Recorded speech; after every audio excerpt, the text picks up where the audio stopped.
Sanibona ngane zakuthi kusawunto ukuthi wakhuza lo buhle bebhungu namanje ebusayithi Intombi. Ngizocela ukuthi usubscribe kwi-channel, ulike bese uyacomment.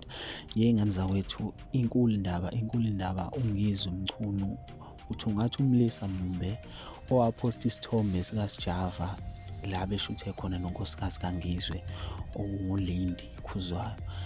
La wayiposte khona lo mlisa mumbe wayiposte ukuthi lo awushuthe noSjava uNkoskazi kaNgizwe Mchunu, uNkoskazi kaSjava obekade eshade noNgizwe, okusho ukuthi lo mlisa lo wayeveza ukuthi lo nkosikazi obekade eshade noNgizwe akusho ukuthi abasathandani noNgizwe, useshade noSjava.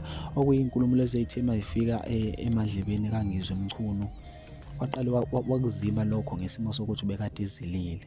Kwathi kudlula isikhathi wase ethi ucela ukufuniswa lo mlisa lo owabhala le nkulumo le ngoba ayimphathi kahle, ufuna ukuthi ezomfundisa ukuthi amadoda kwaZulu amenzani umuntu owenza lesi senzo asenzile.